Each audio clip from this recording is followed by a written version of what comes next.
midterm on, well, tomorrow on Friday. So what I did was over the weekend, I gave each of them a separate review of what they struggle with to do. Okay, so, and I named it like Sammy midterm practice, Terry, and then it shows you kind of, so like Jake, Shira, Brooke, Sarah, they completed it. And then if you look in theirs individually, it says what skills they completed. Okay, and then in this case, he did everything perfectly with no problems. But if it were to have like an exclamation mark, it means that he had a little trouble. So like that's kind of how I know. So that's really cool. And so, do you mind if I ask you a few questions? Sure. First of all, I see a lot of people turning green, so that's a pretty good sign, right? Yeah. How did you present it to them? Like, how did you explain to them the purpose of this initiative? Okay, so it was kind of like them wanting it more so than me, because that's interesting. Yeah, because they were all, when we were reviewing for the midterm, it was like one girl was like, oh, can we do more customary? And then someone else was like, but I want to work on this, right? So I was like, how about this? So I told them it was like an exit ticket at the end of class.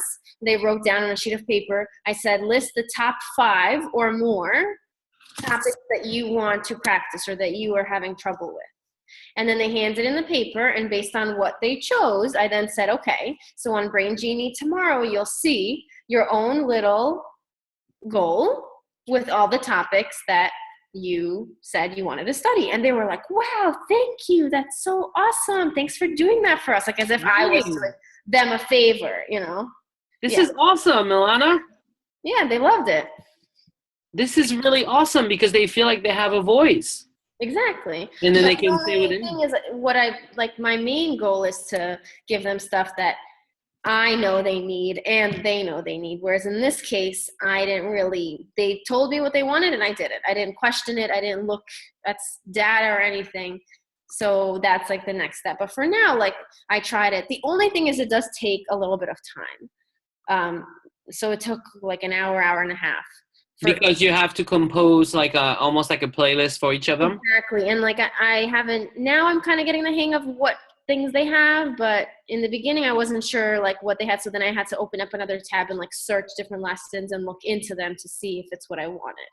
So like getting used to the topics and what's out there took the longest. But now like after this, I already know pretty much what Braingenie has for 7th grade and what it doesn't.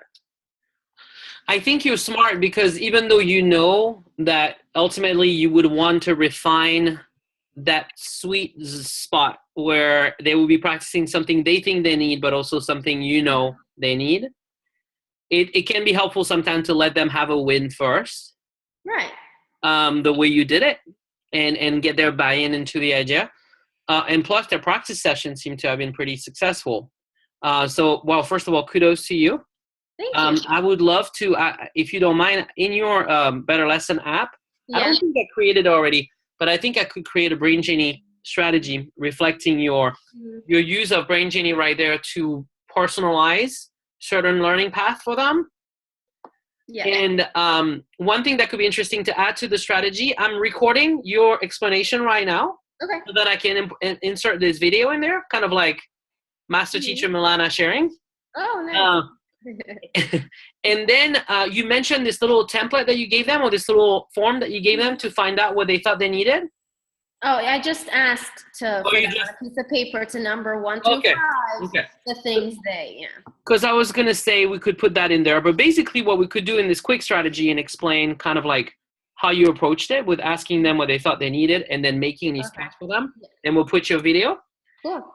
And then the reflection you seem to have is like next step for you would be to try to do it in a way that incorporates your goals as well. How do you imagine next iteration of this? Next time, once I get some data, I'll tell them like, okay, similarly to how we did for the midterm, okay, I noticed there's a few things that each of you are struggling with. So instead of making you do everything, I'll just give each of you what I think you should work on. And I feel like they're going to be like, again, oh, wow, thank you. Instead of making me do everything with all my peers, I get to do something that I need.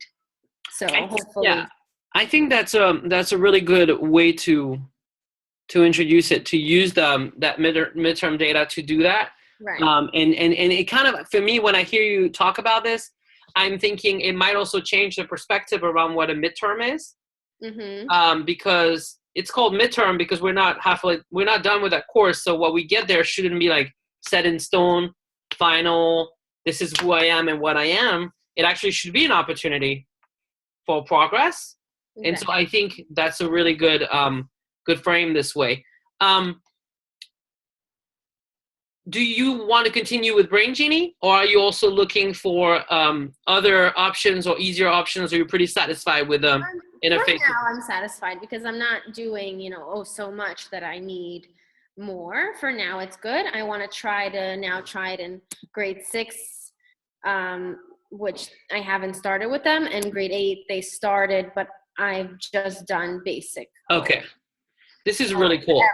Really good job on your part getting this started. And so I really want to follow your lead right now. Sometime in coaching, the best thing to do for a coach is to actually shut up, not add anything, but listen to where you say you want to go so that I can push you to there. Now, that being said, I'm always very interested in trying to stay in what we call the zone of proximal development, or ZPD. I don't know if you've heard of that concept, right? So I'm going to ask you a question to help you stay there. Okay. In this next experiment with it, where you're going to try to, this time to have the path grounded in your midterm data, what is important that I try to hold you accountable to? What do you want me to ask you about next time we meet to make sure that you do that? What's that important piece you want to make sure you do? I guess to try to get data to then be able to implement it. Because without knowing what they're struggling with, then I can just keep assigning stuff, but it doesn't really help me. And it's perfect because after the midterm this week, then after break, we're kind of coming back. It's like a fresh start. I'll know from the midterm what they had trouble with, and I could use that as my data, first of all, or I can, give a pre-assessment of the next chapter and use that. So kind of actually doing it, because I give the pre-assessment, I have the data, and then I'm lazy because I just spent so much time grading the pre-assessment, and I still have to teach them this and this and this, that I don't feel like going back and now also doing that. But with the midterm, that data could be available to you more easily? Well, I have to grade it anyway. You have to grade it anyway. It's are you is it a paper pencil midterm? Yeah. And when they take it, do they input their answers afterwards, or you have to just grade it manually and then turn this into a score, organize your data yourself? Manually, all that stuff. And you have to do all that stuff, and that's a bit hard. How do you organize your assessment so that you would know like the standards they need to work on? Do you group the questions by goals or standards, or not really? Because I don't like grouping it, because then they know kind of what chapter it's from and they memorize. Whereas when I just throw out random questions at them, it helps them kind of study better. So, are they all multiple choice, or are they open-ended? There's a part 1 and 2. So part 1 is like a short answer, yes or no thing, and then part 2 is open-ended, so explaining things like error analysis, things like that.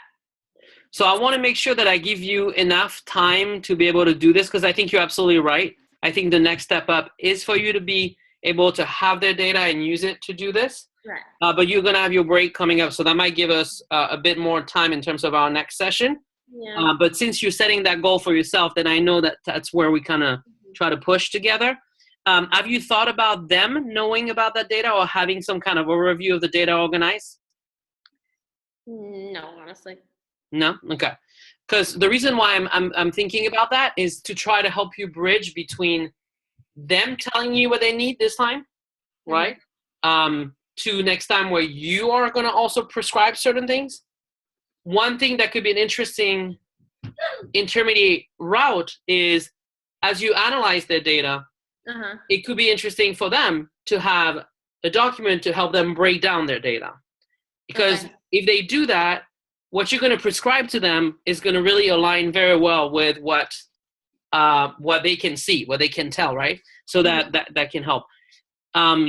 One thing I've done in the past when it's manual like this and there's no like program that does it for me, I'll explain to you briefly, but really don't feel like you have to do that if it doesn't sound good. So let's say I made my quiz. It has 20 questions. I don't like to group them by standard because I don't want the kids to know what to expect. Right. So it's kind of randomized.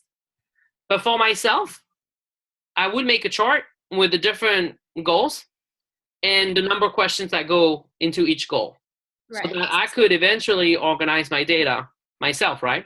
Mm-hmm. One day I had this very simple idea of that chart I was making for myself. Fractions was question 1, 5, 13, etc. So I actually gave a copy to my students of the empty chart, and I give them a chance after getting the midterm back to take the paper back and to write into the charts if they a check mark when they got a question right into the chart. So if 17 belongs into fraction, they put a check mark. And if it was a mistake, they would put a cross or a little X, right?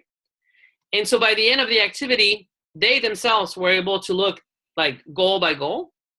Oh, that's cool. And see kind of like, oh, in that goal, I got all of them right. I'm probably pretty good at this. Oh, but I'm seeing a lot of X's in, word problems with fractions, right? Right. So I'm just giving you this idea. You don't feel like you have to do that, but it's interesting. I never even thought about it that way. Yeah, I've never split it up based on skill like that. Mm-hmm. Kind of overviewed and got a sense, but this is much more accurate. But that takes away some of the work from you too, in the sense that they can go through their test. I mean, you probably have to dedicate it a class where you don't teach, right? Yeah. Or a part of a class. But they go through it, they organize it. They also have to make their percent, which is a good exercise for them. Yeah. I mean, that's also what they have to do.